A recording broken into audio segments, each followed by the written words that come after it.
오늘 되게 컨디션 좋아 보이십니다. 열심히 준비를 해오느라고 네, 약간 열의가 있는 상태입니다.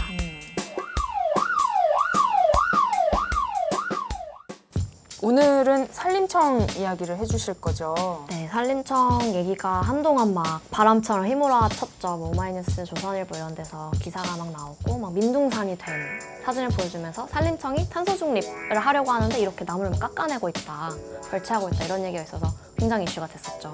오늘은 산림청이 왜 이런 일을 벌였는지, 나무를 가지고 어떤 에너지를 만들 수 있다는 건지 알아보고자 한 거잖아요.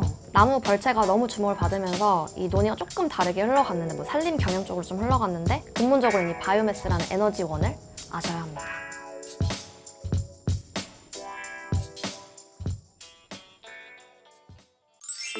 사실 산림청이 이 논란에 대해서 해명을 할 때 나무를 벨 필요가 있다. 그래서 수입나무를 쓰지 않고 한국에서 자라는 나무를 쓰겠다 이랬어요. 산림청은 목재 자급률을 높이고 목재 수확을 통한 임업인의 소득 증대를 위해 목재 생산을 우선적으로 하여 관리하기 위한 경제림을 2005년부터 지정 운영해오고 있습니다. 근데 그러면 실제로 이 벌채한 나무들은 지금 어떻게 사용되고 있나요? 이런 합판을 만드는 통나무 같은 걸로 만드는 경우가 12% 정도? 근데 또 그만큼 바이오매스, 땔감, 나무 땔감으로 쓰이는 게 12% 정도 돼요. 그러니까 다른 나라랑 비교를 하면 많은 비율로 바이오매스로 사용이 되고 있다, 이 나무들이.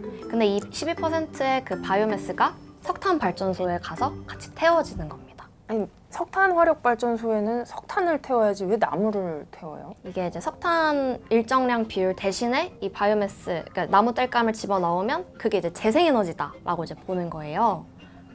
그래서 조금 이상하시죠? 나무 땔감을 만들려면 나무 땔감이 물을 머금고 있잖아요. 그러니까 이걸 되게 건조시킨 채로 그 보일러에 집어넣어야 되는 거예요. 그래서 이 나무 땔감을 건조시키기 위해서 또 다른 원목들을 사용해서 이렇게 태워서 나무 땔감을 만들고 이 나무 땔감을 다시 화력발전소, 석탄발전소에 집어넣어서 땔감으로 쓰는.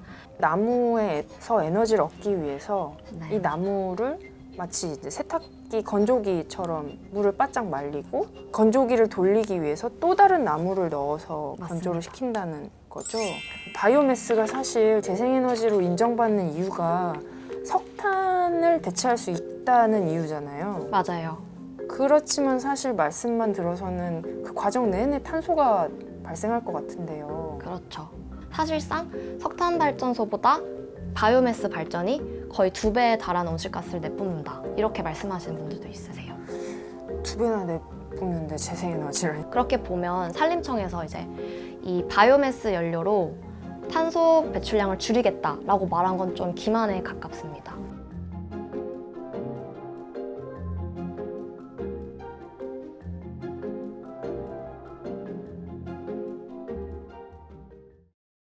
나무 베는 과정도 사실 문제가 많잖아요. 모두백이라는 말이 있습니다. 그래서 쫙 다 산을 다 밀면서 내려오는 방식의 벌채가 있고 솎아내면서 솎아베는 방식이 있습니다. 대체로 이 바이오매스 연료로 쓰인 나무들을 어떻게 벌목했나 봤더니 이렇게 다 밀면서 내려오는, 그러니까 거기 생태계를 다 파괴하면서 내려오는 그 방법으로 벌채한 경우가 굉장히 많았다고 해요. 그래서 모 경기도의 어떤 군 사례를 보면 22건 중에 21건이 다 이렇게 밀면서 내려오는 방식으로 벌목을 했다 해서 굉장히 친환경적이지가 않죠. 지금 산림청도 이제 사실 그 민둥산 보도가 나가니까 앞으로는 좀 속가내기를 하겠다, 절대 모두배기 하지 않겠다라고 얘기는 했는데, 근데 이제까지는 사실 모두배기를 많이 했던 거고요. 그러니까 돈을 주니까 사업이 성행하는 건데요. 우리나라에서 그 바이오매스 생산량을 보면 2016년에 비해서 지금 2020년에 3배가 뛰었어요. 그러니까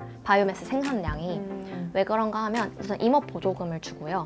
그 다음에 더 유효한 건 재생에너지 보조금을 줍니다. 태양광보다 바이오매스가 3배 더 가까운 이 보조금을 받고 있습니다.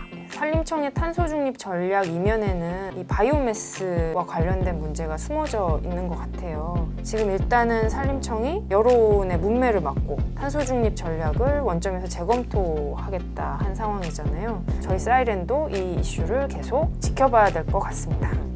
예진님 고생하셨습니다. 감사합니다. 그럼 다음에 또 봐요.